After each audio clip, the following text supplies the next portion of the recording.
പിതാവിൻ്റെയും പുത്രൻ്റെയും പരിശുദ്ധാത്മാവിൻ്റെയും നാമത്തിൽ ആമേൻ. ഇന്നത്തെ 1-ാം വായനയിലൂടെ ദൈവം നമ്മൾക്ക് മനസ്സിലാക്കി തരുന്നത് നമ്മുടെ ജീവിതത്തിലും കർത്താവ് എത്ര ക്ഷമയോടുകൂടിയാണ് പ്രവർത്തിക്കുന്നത്. ദൈവത്തിൻ്റെ ആലയമായ ശരീരത്തിനെ അശുദ്ധമാക്കുന്നത് ദൈവത്തിന് വളരെ ദുഃഖകരമാണ്. നാം ദൈവത്തിൻ്റെ ക്ഷമയെ പരീക്ഷിക്കാതെ പുണ്യത്തിൽ ജീവിക്കാം, പാപാവസ്ഥകളിൽ നിന്നും അകലാം. ഇന്നത്തെ 2-ാം വായനയിൽ വിശുദ്ധ പൗലോസ് നമ്മെ മനസ്സിലാക്കിപ്പിക്കുന്നു, നമ്മുടെ പാപങ്ങൾക്ക് പരിഹാരമായി യേശു കുരിശിൽ മരിച്ചു, നമ്മെ പാപത്തിൽ നിന്നും രക്ഷിച്ചു. പിതാവായ ദൈവത്തോട്, യേശുവിനോടും നമുക്ക് നന്ദിയുള്ളവരാകാം.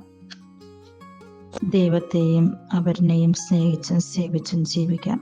ഇന്നത്തെ സുവിശേഷത്തിൽ യേശു സ്വർഗസ്ഥനായ എന്ന പ്രാർത്ഥന പഠിപ്പിക്കുന്നുണ്ട്. സ്വർഗസ്ഥനായ ഞങ്ങളുടെ പിതാവേ എന്ന പ്രാർത്ഥന വളരെ ശ്രേഷ്ഠമായിട്ടുള്ള പ്രാർത്ഥനയാണ്.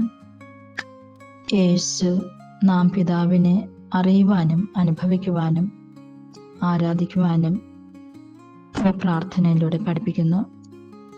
നാം അനുദിനം ആഹാരത്തിനായി അപേക്ഷിക്കുന്നു, അനുഗ്രഹങ്ങൾക്കായി അപേക്ഷിക്കുന്നു, നമ്മുടെ പാപങ്ങൾ ക്ഷമിക്കുവാൻ ആവശ്യപ്പെടുന്നു. എന്നാൽ നാം മറ്റുള്ളവരോടും ക്ഷമിച്ചാൽ മാത്രമേ നമ്മുടെ പാപങ്ങൾ ക്ഷമിക്കപ്പെടുകയുള്ളൂ എന്നോർക്കാം. തിന്മയിൽ നിന്നും രക്ഷപ്പെടാം. നാം പരിശുദ്ധാത്മാവിനെ ലഭിക്കുവാൻ പിതാവോട് പ്രാർത്ഥിക്കാം. അപ്പോൾ നമ്മുടെ ജീവിതം ദൈവാനുഗ്രഹം കൊണ്ട് നിറയും, വിശുദ്ധിയിൽ ജീവിക്കുവാനും സാധിക്കും. അതിനായിട്ടുള്ള കൃപാവരങ്ങൾ പിതാവായ ദൈവം നമ്മൾക്ക് ഓരോരുത്തർക്കും നൽകട്ടെ എന്ന് പ്രാർത്ഥിക്കുന്നു.